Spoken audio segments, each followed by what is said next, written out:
최근에 이제 그 빌보드 또 1위까지 했나? 아파트? 그 로제하고 아파트. 브루노마스 아파트 있잖아요. 네. 거기 보면 지가 좋아하는 게임이라고 스타트 하고 그냥 노래를 네. 시작하잖아. 네. 이게 우리나라 형사재판이 일종의 아파트 게임 같은 거예요. 복불복. 그러니까 어떤 판사 만나냐에 따라서 판결이 똑같은 사건도 180도 바뀌어요.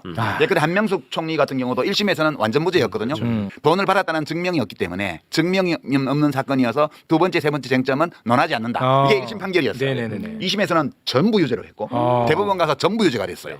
범죄의 육하원칙도 안 지켜지는 공소장을 그냥 판결로 다 받아준 거거든요. 어떻게 그러니까 유죄가 돼요? 근데 핵심은 네. 형사재판과 관련해서 우리 헌법과 형사소송법이 규정하고 있는 법적 기준이 안 지켜진다는 거예요. 우리나라 법정에서. 문제 추정의 원칙. 예, 그게 근본적인 문제고 그게 지켜지면 보수적인 판사, 진보적인 판사에 따라서 다소간의 차이는 있을 수 있겠으나 터무니없는 판결이 나오지는 않아요. 네. 근데 이게 아파트 게임이라는 게 어떤 거냐면 지금 보수가 압도적으로 많아요. 판사는 원래 직업이 그래. 4명은 보수, 1명은 진보야.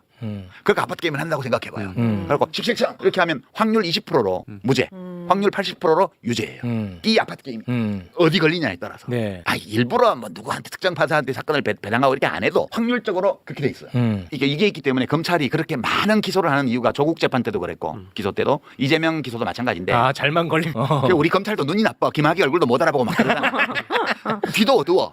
귀도 어두워. 막 날리면인지 바이든인지 잘 구분 못해.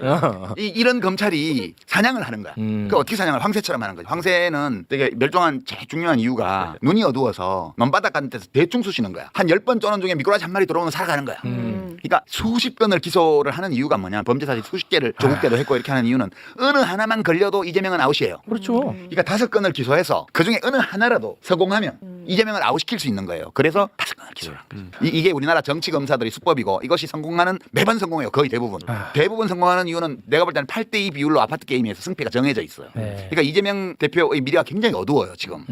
이번 한 건 1심에서 그러니까 15번 게임을 해야 돼. 15번 다 이겨야지만 그러니까 5건 기소해. 3심까지 곱하기 3. 15번 게임을 해서 15번을 다 이겨야만 네. 이재명이 살아남을 수 있어요. 한 번이라도 지면은 죽는 그치. 거죠. 네. 그러니까 이 게임이 그 검사들과 윤석열은 이 게임의 구조를 너무 잘 알아요. 그래서 이런 식으로 크 비난 욕을 먹어가면서 5번째 또 기소했잖아요. 네, 또 했어 이번에. 이거 정말 그러니까 핵심은 그거예요. 핵심은 판사가 왕처럼 자기 마음대로 하는 거예요. 그런데 이거를 규제할 방법이 없어요. 이거를 간섭하면 사법농단이래. 네. 그러니까 이게 복불복 게임이라는 거예요. 탄핵도 못해요. 탄핵해봤자 같은 법관들이나 헌법재판관들 다 기각할 거예요.